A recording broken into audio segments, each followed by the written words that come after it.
Good morning, everyone. I am Camille Fajardo Correño. Welcome to the CBA Cast Station, World News bringing you to the eye of the news. Good governance is an important topic in today's society, and it's great that you're interested in learning more about it. A good governance corporation is one that operates with transparency, accountability, and fairness in mind. They prioritize ethical practices and ensure that their decisions benefit all stakeholders, including employees, customers, and the wider community. These organizations recognize that good governance is essential for building trust and credibility among their stakeholders, which can lead to long-term success and growth.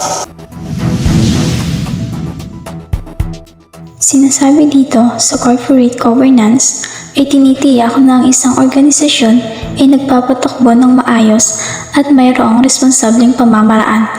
Kasama din dito ang pagsigurado ng mga accountability at ang transparency at compliance due to its key at stakeholders.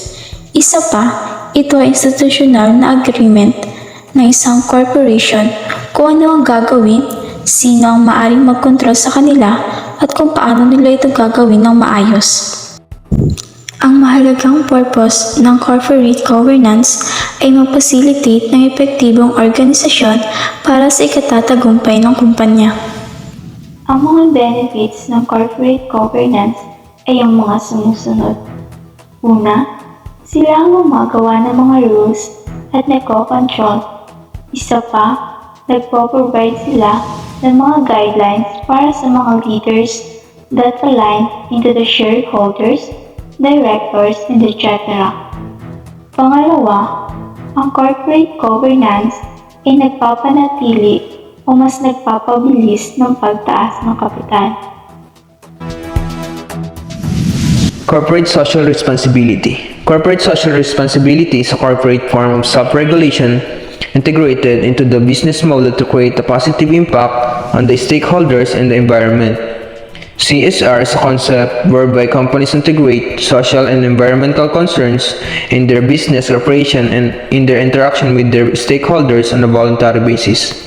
Ang corporate social responsibility, ibig sabihin po nito ay ang mga companies daw po ang pumipili to do good for society and sa environment, alongside making profit. They voluntarily include social and environmental concerns sa kanilang business practices to benefit upang hindi lamang ang kanilang kita ang inaalala kundi pati na rin ang kalusugan ng mga tao at ng mundo. Benefits of corporate social responsibility. From the positive impacts to the planet, here are some additional reasons businesses pursue corporate social responsibility. First is brand recognition.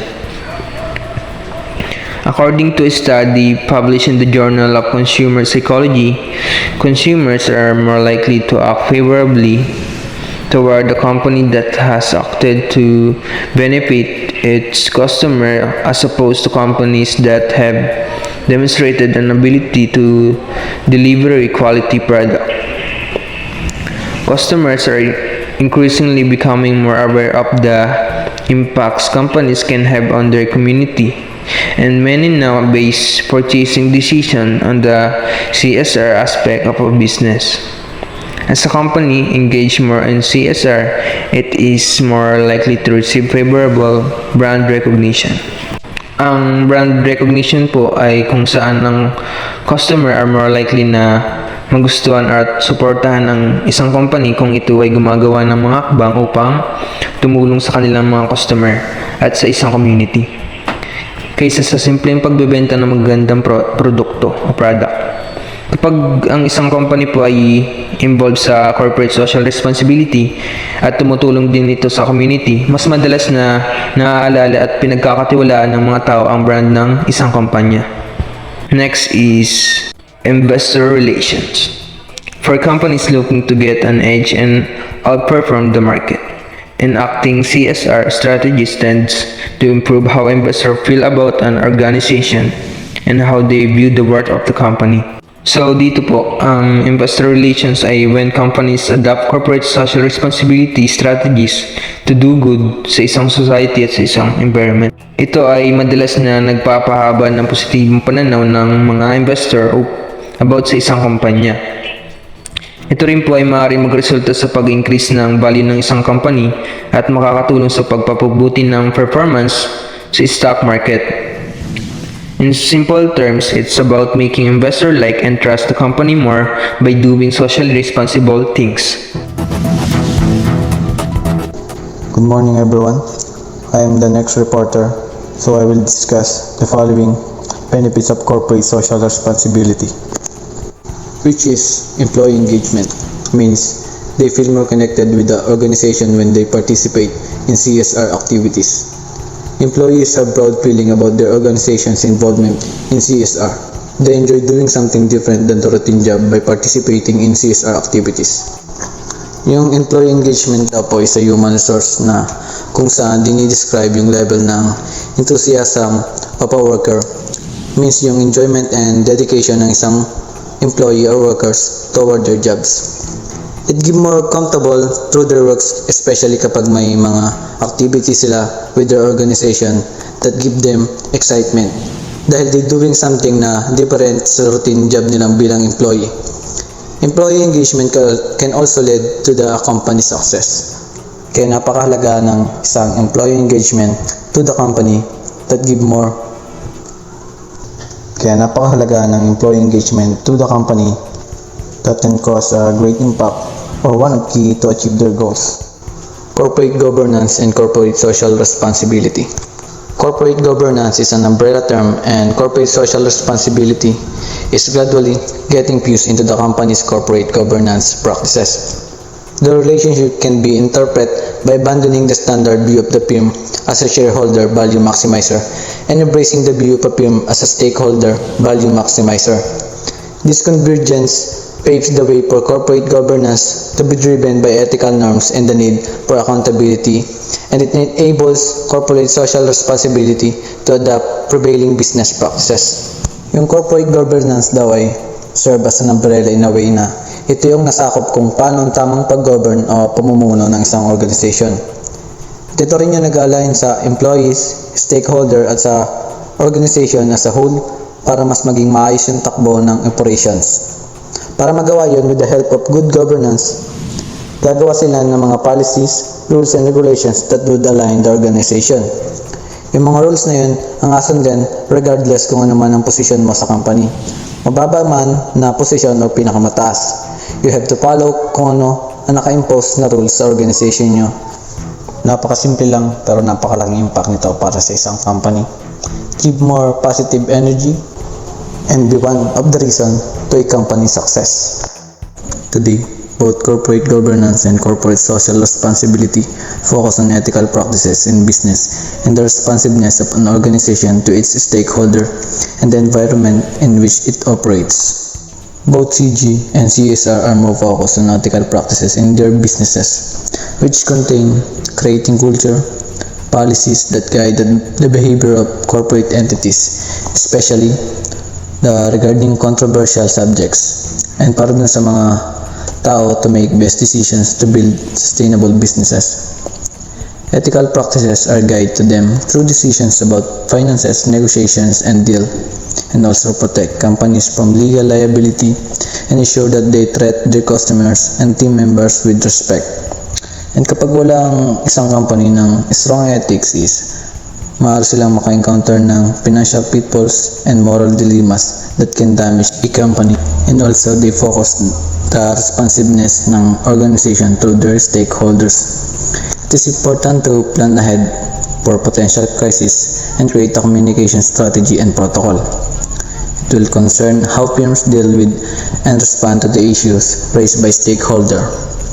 The responsiveness quality is malalaman at ma-analyze yung extent of a firms and to understand the stakeholder concern. Kailangan nila maging transparent to build ng trust and credibility with their stakeholder, who may include your customers, employees, investors, partners, regulators, media and community. Yun lamang po at maraming salamat. Key differences of shareholders and stakeholders.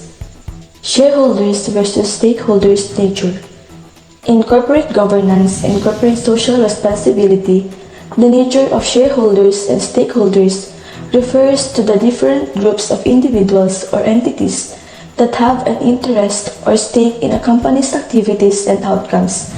While shareholders and stakeholders may share some common interests, they may often have distinct perspectives and priorities. Shareholders are common people who become part owners of the company by buying equity stock either from the company or through an initial public offering or from the secondary market. The shareholders make profits in terms of dividends and capital appreciation if the companies make profits and the price of their share of the index increases. On the other hand, companies make a loss that negatively affects their share price and their return. Basically, shareholders are individuals that own shares or stock in a company, making them partial owners.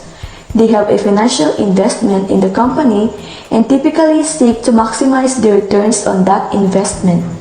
Their primary concern is the profitability of the company and the appreciation of the value of their shares. They are typically focused on financial metrics such as dividends, stock price, and earnings per share. They also exercise their influence through voting rights at annual general meetings and through the election of the board of directors. They aim to ensure that the board acts in their best interest and maximize shareholders' value. Shareholders generally expect the company to generate profits, enhance shareholders' wealth, and provide a reasonable return on their investment. On the other hand, stakeholders are people who have an interest in the company, either directly or indirectly. Employees, customers, creditors, suppliers, and etc. who will suffer from what happens in the company are all company stakeholders.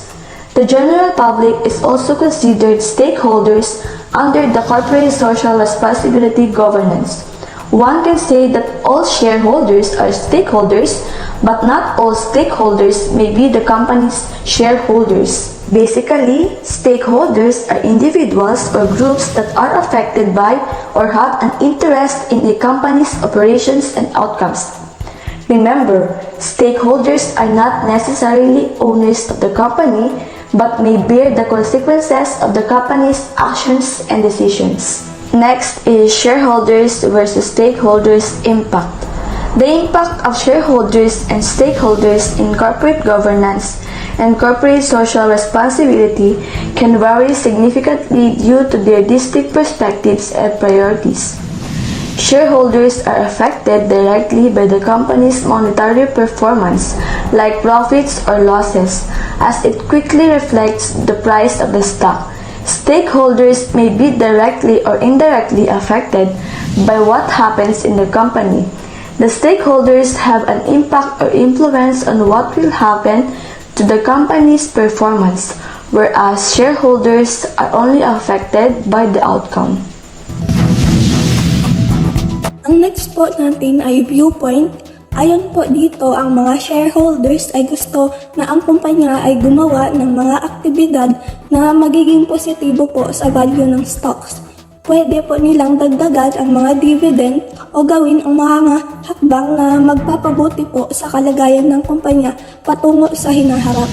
Sa kabilang banda naman po, ang mga stakeholders ay nakapokus po sa pangmatagalang katatagan ng organisasyon.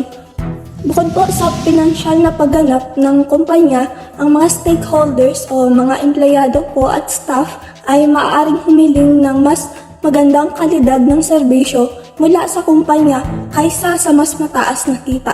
In short po, ang mga shareholders ay nakatuon sa dami at ang mga stakeholders ay nakatuon sa kalidad.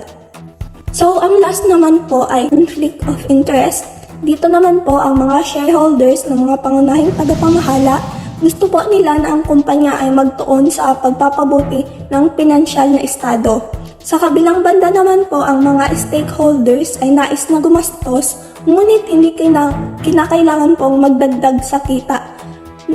Dito din po naglalayong humigit po ang kanilang halaga at kaalaman, katulad na lamang po ng pagkakaroon ng seminars, workshops, dahil na din po sa pagbabago ng mga dynamics sa ekonomiya, ang mga kumpanya sa ngayon po ay nagsisimula ng ituring ang pagtaas ng halaga ng stakeholders bilang bahagi ng kanilang corporate social responsibilities. Gayunpaman po sa dami ng mga pandaraya na nararanasan ng mga korporasyon sa pangalan ng paglikha ng halaga para sa mga stakeholders, nagkakaroon po ng mga pagdududa kung aling aspeto ang dapat bigyang mas mataas na prioridad.